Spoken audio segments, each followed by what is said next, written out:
What's up, guys? Welcome back to the channel, or if you're new here, then thank you for joining me. My name is Kara. I'm a registered dietitian, and this is somewhat of the beginning of my fitness journey, if you will. In a way, it's like I'm rejoining the fitness world, it feels like, even though I've been in it for such a long time.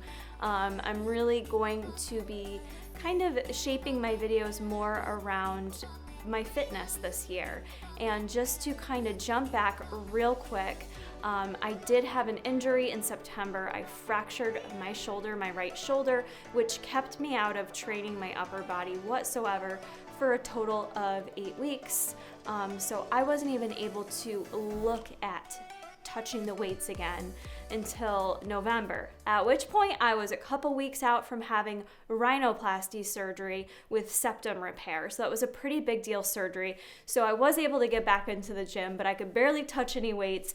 And then I had a pretty major surgery to my face. So I've kind of been, still getting in the gym, still doing what I can. I didn't completely say, screw it, I'm just not gonna work out anymore. But it's been quite a journey in 2019. So wanted to start out this year with kind of sharing with you guys my starting point, because it really feels like it is the beginning for me again. So for the first time today in a long time, got up, slapped on the bikini, thankfully slapped on some self-tanner the night before because I knew I was going to be doing this, and got some progress pictures for you guys and for my own self, because I'll be honest, I was just not necessarily avoiding it, but I knew for me mentally it wasn't going to do me any good to be taking pictures of myself while I really wasn't 100%, because I have a tendency, like most of us do, to be way too hard on myself and just kind of critique myself, when that was totally unnecessary.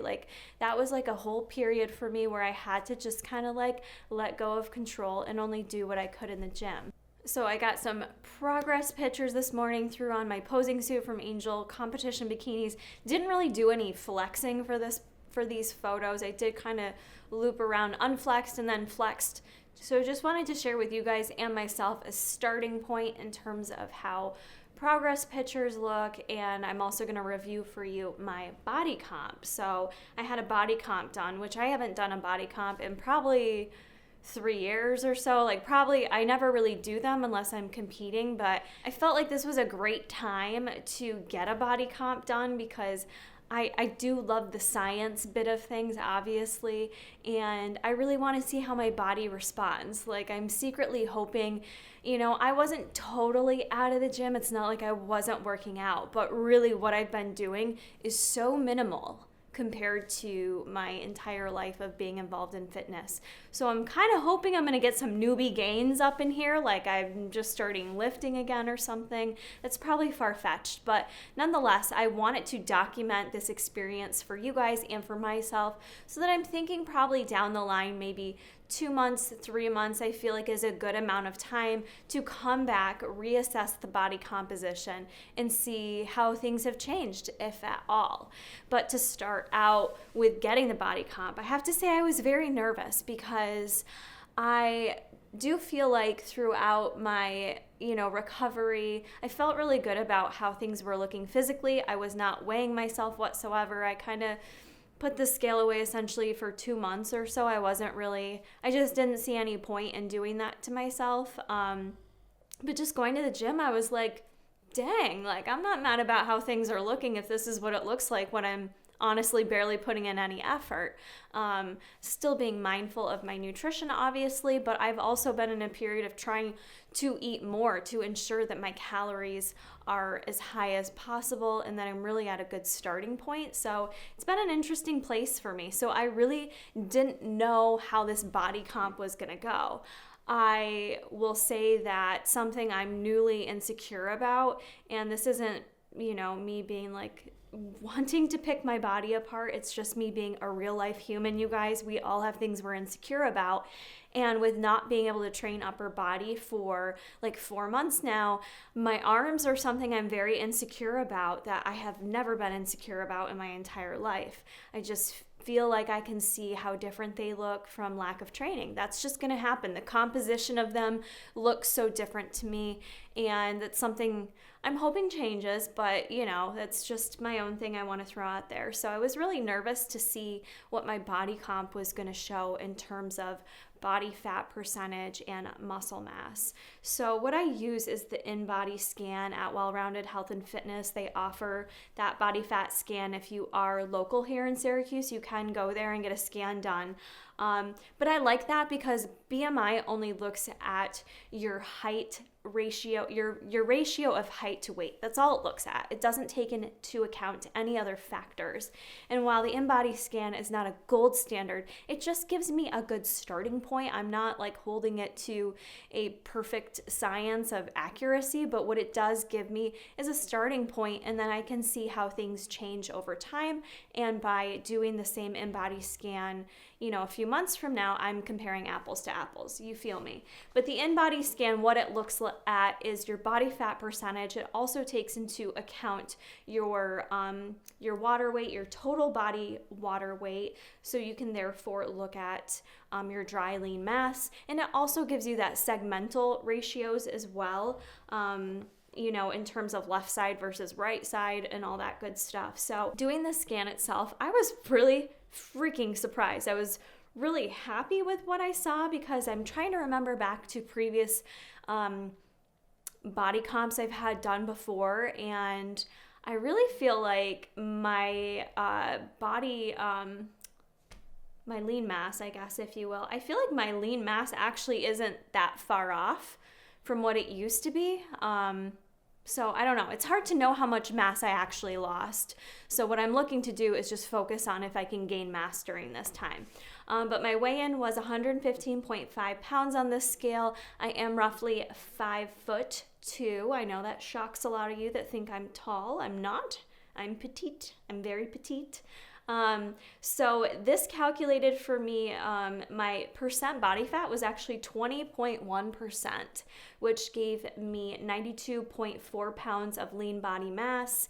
24.9 pounds of that is dry lean mass because my total body water was about 67.5 pounds, which it also gives you on here the scale of what's normal and not normal. So I would be able to tell if I was dehydrated, which I wasn't. I drank water and everything before I did this. So my intracellular, extracellular water was all within normal range. So really my lean body mass should be fairly accurate, because if you are dehydrated going into a body comp, like people always want to like restrict and not drink water and all that stuff, it's actually going to throw off your numbers, and you're probably going to look like you don't have as much muscle if you do dehydrate yourself. So just an aside there, but my body water was all good within normal limits there. And yeah, shockingly, my body fat percent was 20.1. That really surprised me, because I guess just in my mind of not being able to train at my normal intensity, I just kind of felt like I was in a whole different place. I thought I was probably like closer to 25 to 30%. I also hadn't weighed in, so I didn't even know that I had maintained my weight pretty much throughout this entire year. I mean, pretty much the past 2 years, I've really been in a place where I've maintained my weight, even when I don't track macros and I'm just kind of like eating whatever. My weight is really kind of found this nice sweet spot that, I don't know, I've just really been in a place where I can balance it all out better than I even realized I could. So this injury certainly did teach me a lot. In terms of the segmental, my right arm was actually just like a slight bit leaner than my left arm. My left arm had just a little bit more fat on it, which my right arm was the injured arm. So I guess I'm not surprised by that though, because I'm right arm dominant. And even though I couldn't train my right arm, I didn't really train my left arm that much. So yeah, those are the results of my body comp. I'm very pleased with that. Oh, I also wanted to note my BMR, which is your basal metabolic rate. Ultimately, that is the calories that your body needs just to live every single day. That does not include the calories that you utilize to digest your food and all of that. So my BMR was 1274, so that's almost 1,300 calories. For some of you, you're probably like, oh my God, that's really low. That's actually not that low for me. I had my BMR tested in college. I remember it was like 1,100 calories. So that's like 200 more calories. So that's going to go up with the more muscle mass that you gain. And that doesn't include if I'm active. So basically, I could lay on the couch every day and just eat 1,300 calories. And, based on this, I wouldn't gain any weight. But the more muscle mass you gain, the more you're going to increase your BMR, which is why you see so many of us preaching to lift weights, focus on increasing your muscle mass versus doing tons and tons of cardio.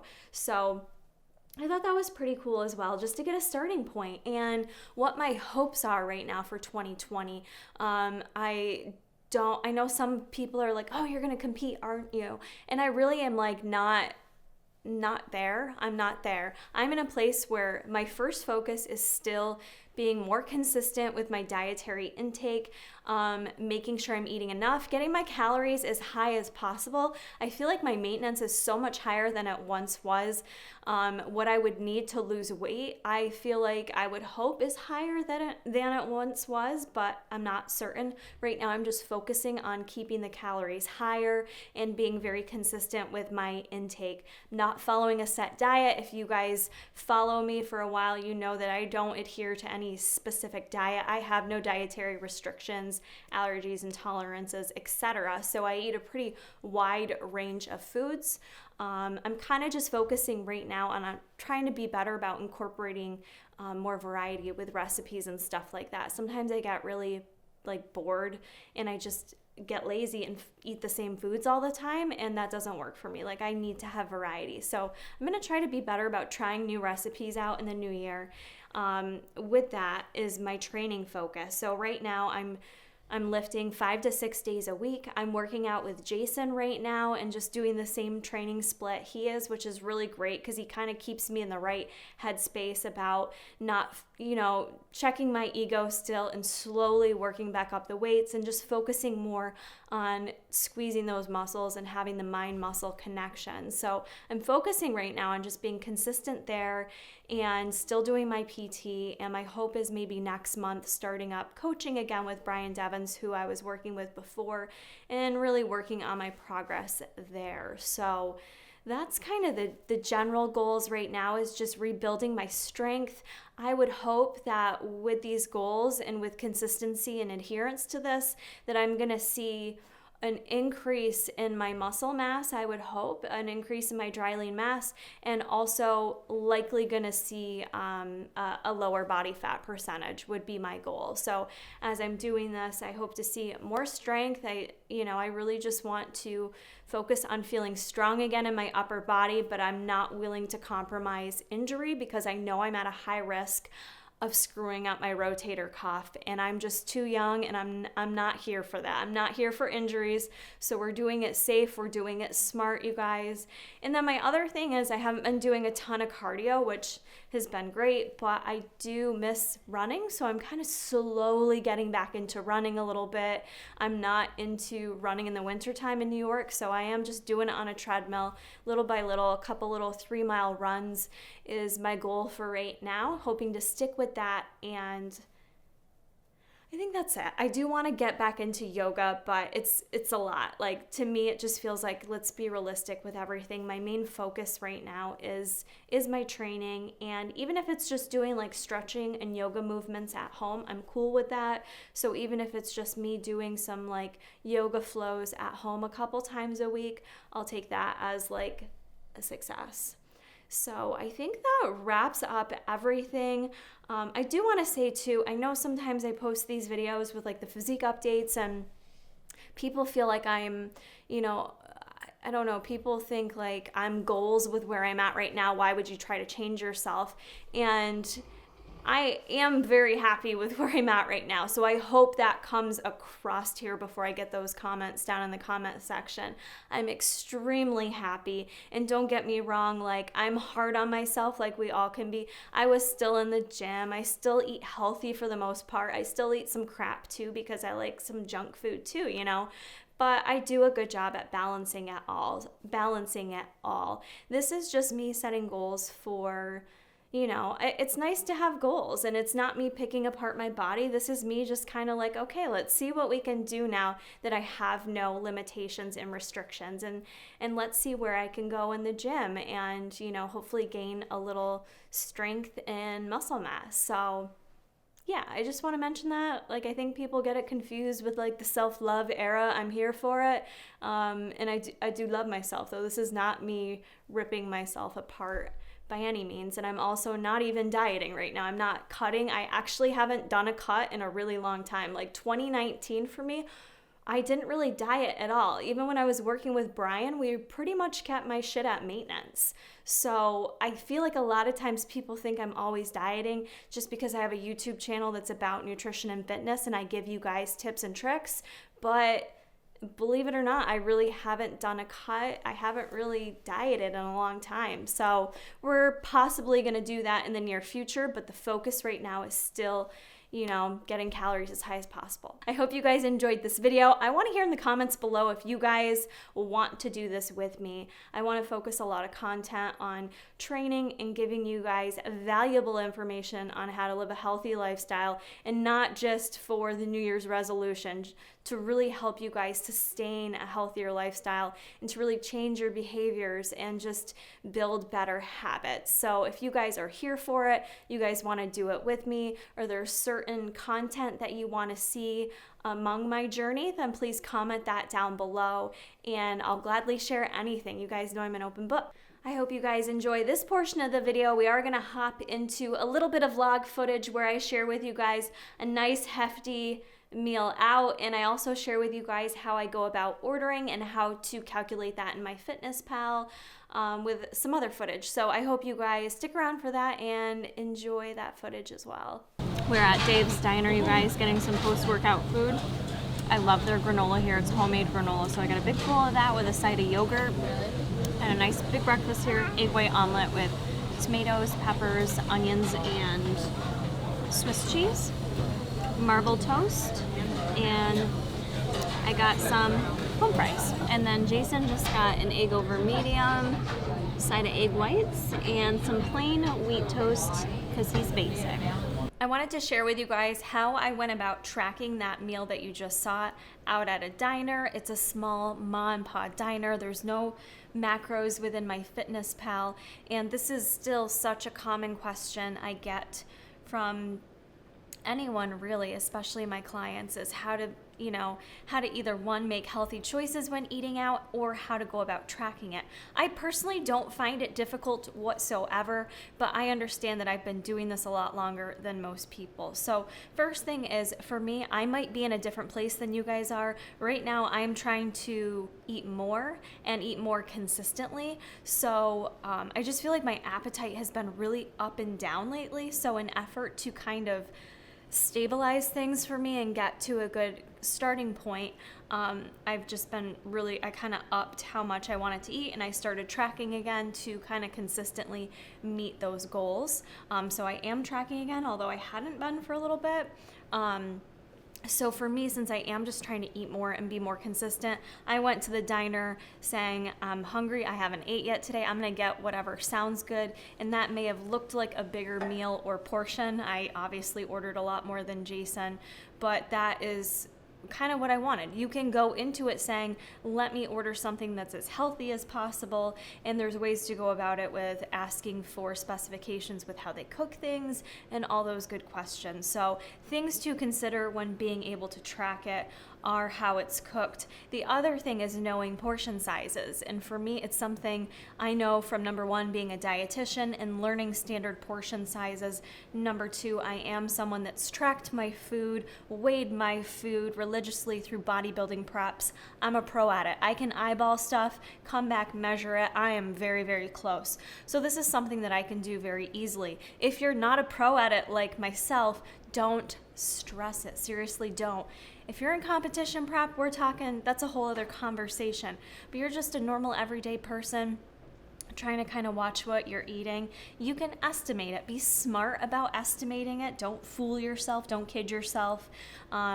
But those are just some tips there. With how I went about tracking it, though, is I just kind of go into my FitnessPal And so for what I ate, I ended up eating a full slice of that marble rye toast. It was a thicker cut slice. So again, with me saying don't fool yourself, I'm not just gonna put in the lowest carbohydrate toast.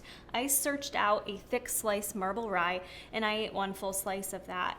They did end up buttering my toast even though I asked them not to. So I just estimated what sounded right about a pat of butter. Could have been a little bit more, could have been a little less, who knows. I did estimate 4 egg whites for that omelet. It said it was a 3 egg. I think it was anywhere between 4 to 5. I went with 4. It looked to me like they had 1 slice of Swiss cheese in there, so I just entered a generic Swiss cheese slice. For the yogurt that they use, see, I'm familiar with food service, so I also kind of know the standard things that they buy. That yogurt, I am like 99% sure it's Dannon, just regular Dannon vanilla yogurt. That's usually what diners and places buy. So I estimated a half a cup based on the little dish they gave it to me in. I could kind of see the portion size, and I ate all of my yogurt. The granola was a homemade granola, so we're just ballparking it here. I ended up going with a Sprouts coconut almond granola because there was coconut in it, there were almonds in it. Again, not kidding myself, that's gonna be a higher fat granola. And so I estimated that I ate about a 1/4 cup of that granola. They gave me a huge bowl of it. They gave me well over, it was probably a 1.5 cups of granola they gave me. So I estimated about a 1/4 cup. Based on what I ate, how many spoonfuls I threw on top of my yogurt. And then I did home fries with onions and green peppers because those were inside my egg whites. And I like literally searched a diner home fry and I did a serving of that, which was a cup. It sounded about right to me. And that gave me a total for my meal of 88 carbs, 31 grams of fat, and 46 grams of protein. And that ends up being like 785 calories. I was pretty full after this meal. I am still very satisfied. That's just an estimate. So the other thing I want to tell you too is just be mindful. Like if you only put in 5 grams of fat and you find that you're so much fuller than you normally are, odds are you underestimated something there. And so the fat is usually what's a little bit higher than what you would expect when you eat out because they butter stuff and you don't even know it. There might be oil on the griddle that they use, things like that. So again, you don't have to be crazy obsessive over it, but I just wanted to share with you guys a way that I go about estimating it. I use that information just right now to try to hit my macros, and yeah, it can be that easy. It doesn't have to be made that difficult. Don't stress yourself out about it, just be smart about it. I hope you guys enjoyed the video. Smash the like button and also make sure you are subscribed before you head on out of the channel, and I'll see you guys in the next one.